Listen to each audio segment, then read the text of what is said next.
everybody. Quick reminder, my Black Friday and Cyber Monday sale is still going down in my merch store. If you want to pick up some TSC swag or you want some awesome writerly merch and you want it at a discount, check it out. I've got it linked below. Plus, there's an entire merch shelf in literally all of my videos, so it's kind of hard to miss. The sale is ending soon, so get on it. On to the topic. Today I'm answering your questions about tropes and cliches. What is a trope?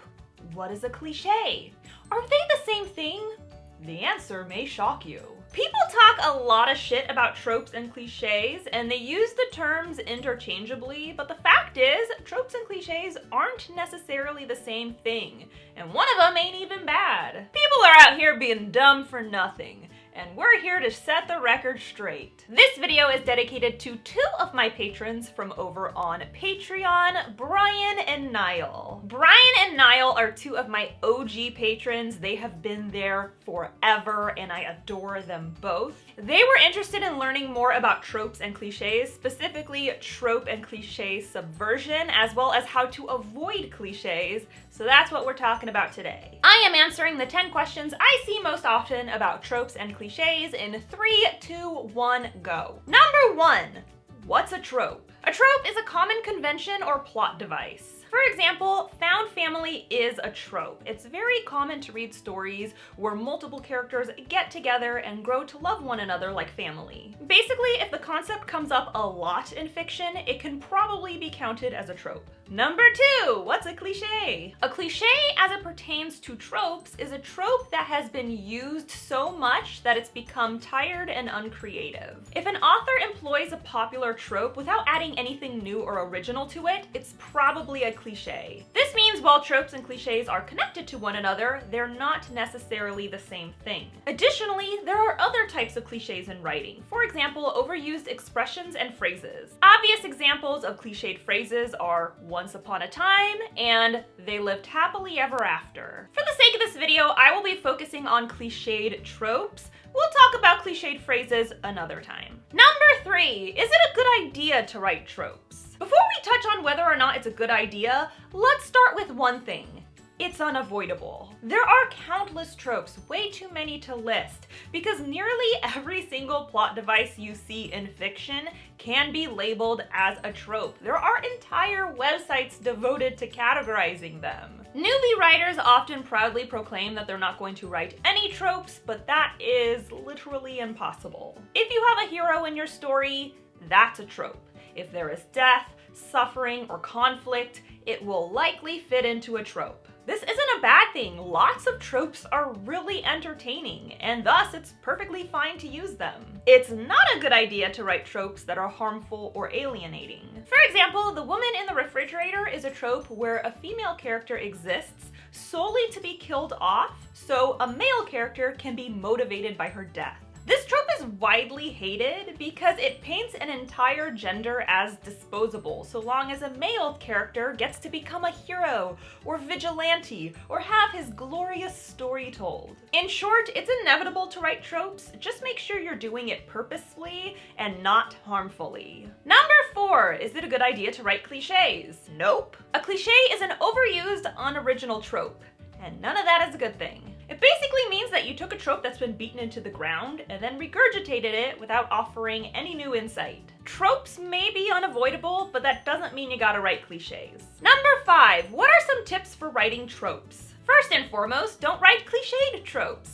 Obviously. Second, consider your favorites. If you love a particular trope, chances are other readers will love it too. Plus, implementing a trope you love into your work will make it fun, and passion tends to translate directly through writing. Third, write tropes with intention. If you know which tropes you want to include in your fiction, it will be much easier to avoid cliches, because you can craft those tropes in an original, inventive way that speaks to the content of your story. In a similar vein, know which tropes you don't want to include and be mindful of them while you're writing. Say you're about to kill off a character.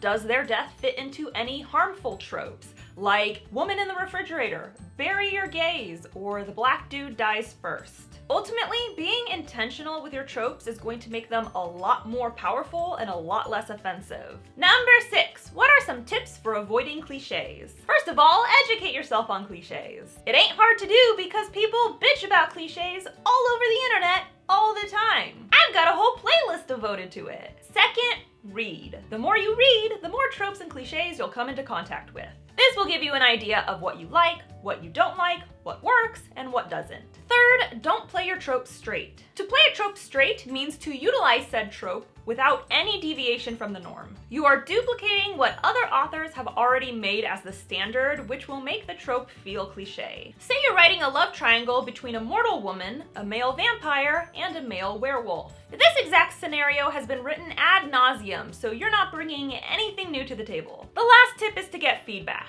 Recruit beta readers, critique partners, and a professional editor at the absolute minimum. If they're honest and good at what they do, they'll tell you if your work feels cliche. Number 7, how do I subvert a trope or cliche? A subverted trope or cliche is when you take a widely used concept and turn it on its head. The reader thinks you're about to implement a certain plot device, and then you pull a switcheroo on them. Gotcha, bitch! Readers often enjoy subverted tropes and cliches because they come as a big surprise. It ups the excitement factor. An example of subversion is taking a common trope and then ending it in a way that isn't at all expected. Say you've got a love triangle, but instead of the heroine choosing one man, she enters a polyamorous relationship with both of them. This would be a huge subversion because based on the track record of love triangles already written, no one would be expecting it. Another example of subversion is to flip the script and do the opposite of the trope. Many tropes are specific to character types. Some tropes only apply to heroes, some